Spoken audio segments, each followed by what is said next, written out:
So many people watch as Disney crashed and burned in 2022, their worst year in nearly half a century. And a lot of people that were watching were pointing and laughing because Disney had done this to themselves. Their focus on ideology instead of entertainment, them going to war with the state of Florida, pushing things that families just inherently were not okay with and ended up walking away from this company. Things got so bad that Bob Iger pulled the old switcheroo that he'd probably been planning for quite some time. Bob Chapek was fired as Disney CEO and Bob Iger replaced him. But some people who were not happy about this entire thing were obviously Disney shareholders. They saw their stock value drop nearly 50% in one single year, and they felt like they were lied to by everybody because, spoiler alert, they were. Well, now 2023 is here, but the problems are not gone for Disney, losing millions of subscribers on Disney Plus each and every quarter, losing hundreds of millions, if not billions, on streaming in those same time periods.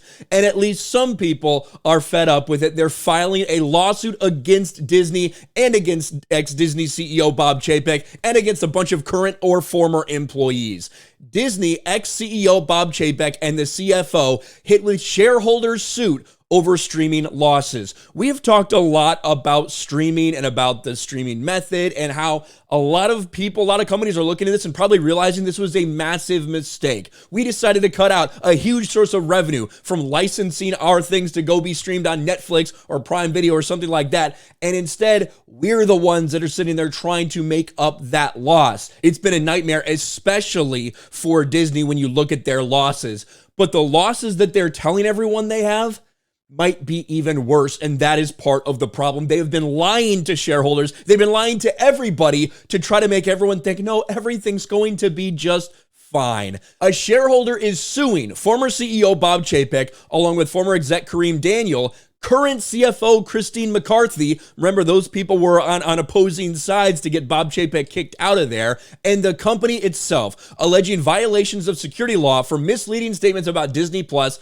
and the health of the streaming business. Filed on May 12th by Local 272 Labor Management Pension Fund, filed in U.S. District Court for the Central District of California, seeks a lead plaintiff for a class action representing purchasers of Disney shares between December 10th, 2020 and November 8th, 2022, when the company dramatically missed earnings guidance and the stock took a major hit after an already bumpy year. Here are some of the things that are being alleged in this, and these are all things we've talked about before.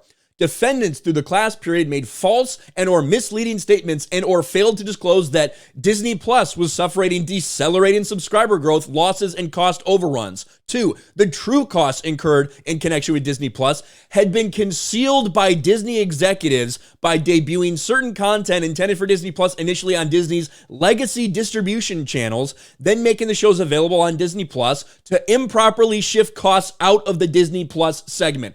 We talked about this when it came to what they did with Andor. They decided to put some of those episodes on ABC, FX, Freeform, albeit that was a little after it had already debuted on Disney Plus. A similar thing for the Santa Claus. They put those on all their normal channels as well. But this was an allegation that came out in November surrounding other things that were supposed to go exclusively on Disney Plus, ended up a day or two before premiering on things like the Disney Channel, on things like Freeform. And the allegation from the person who's still currently the CFO who had a hand in getting Bob Chapek out was that they did these things to try to hide those costs instead of putting it on Disney Plus like they should have, to hide those expensive, the marketing costs, the budget, all that stuff, to the other legacy channels to make it look like Disney Plus wasn't doing as bad as it really was. This is a fucking nightmare. 3, Disney made platform distribution decisions based not on consumer preference, consumer behavior, or desire to maximize the size of the audience for the content, but based on the desire to hide the full costs of building Disney Plus's content library. And 4, Disney was not on track to achieve even reduced 2024 Disney Plus paid subscriber and profitability targets. Such targets were not achievable, and such estimates lacked reasonable basis in fact.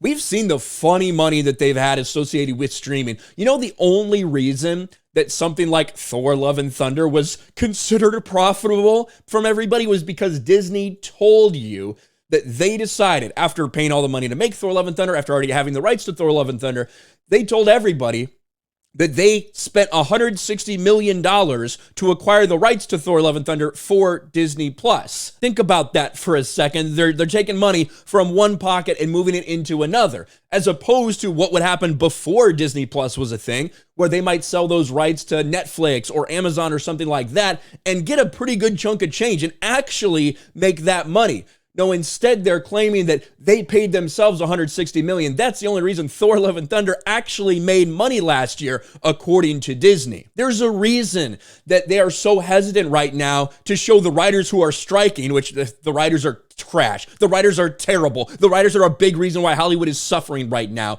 But they don't want to tell the writers what the actual streaming numbers are, because they're bad. They have been hiding everything they can about streaming because they know it's a financial disaster, and they're scared to let everybody know just how bad it is because they know that stock might fall even lower. So Bob Chapek may be gone. This lawsuit names him, but it also names the company in general, including people who are still there, like the CFO who brought some of these allegations in the first place.